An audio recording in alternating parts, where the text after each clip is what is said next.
2.22 Fabulous. दो दंत कथाएं. A fable is a very short story, usually with animals, characters or even animate things that speak. एक कथा एक बहुत ही छोटी कहानी है जो आमतौर पर जानवरों के चरित्र या यहाँ तक कि निर्जीव चीज़ों के साथ होती है. A fable usually ends with a message or a moral. एक कल्पित कहानी आमतौर पर एक संदेश या एक नैतिक के साथ समाप्त होती है. He tells you about the way of the world and how one should behave in society. यह आपको दुनिया के तरीकों के बारे में बताती है और समाज में किस तरह से व्यवहार करना चाहिए. These two fables come from Aesop, the famous Greek storytellers. दो दंत कथाएं जो हैं वो ग्रीक भाषा के प्रसिद्ध कथाकार ईसप से आती हैं. His stories were told and retold in many countries according to their own local conditions. उनकी कहानियों को कई देशों में उनकी अपनी स्थानीय स्थितियों के अनुसार बताया और सुनाया गया है. Here the story of the town mouse and country mouse is retold in the English style. यहाँ शहर के माउस और विशेष रूप से देश के माउस मतलब शहर का जो चूहा है और गांव के चूहे के बीच की कहानी अंग्रेजी शैली में दी गई है. विशेष रूप से टाउन का अर्थ यहाँ पर बताया है शहरी क्षेत्र और कंट्री का मतलब होता है देश. तो यहाँ पर विशेष रूप से शहर के माउस और देश के माउस की कहानी अंग्रेजी शैली में दी गई है. The two friends and the bear. दो मित्र और रीछ. रीछ का मतलब होता है भालू. दो दोस्त और एक भालू. Two friends were travelling together through a wood when suddenly they came across a bear.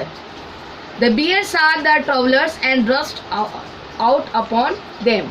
दो मित्र एक जंगल से होकर एक साथ यात्रा कर रहे थे. उसी समय उनका अचानक एक रीछ से सामना हो गया. रीछ ने यात्रियों को देखा और उसने उन पर हमला कर दिया. One of the travelers was good at climbing trees. उन यात्रियों में से एक पेड़ पर चढ़ने में कुशल था. Without waiting for his friend, he caught hold of the branch of a nearby tree and hid himself among the leaves.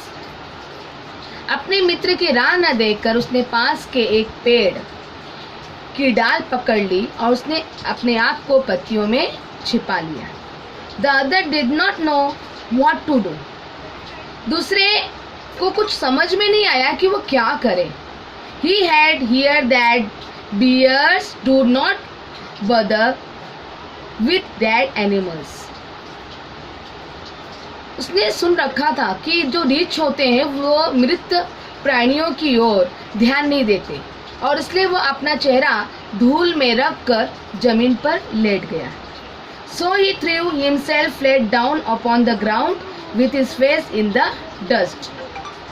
The bear coming up to him, but its muzzle close to his ear and sniffed.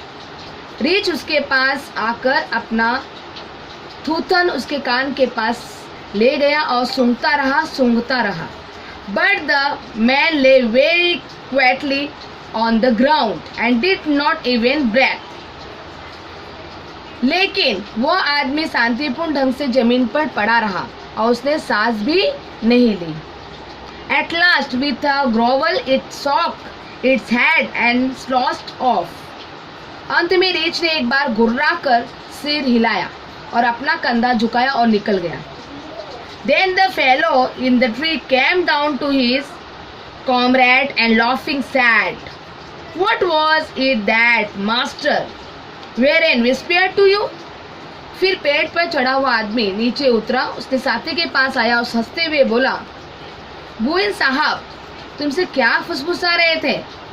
He told me, said the other, "Never trust a friend who deserts you at a pinch."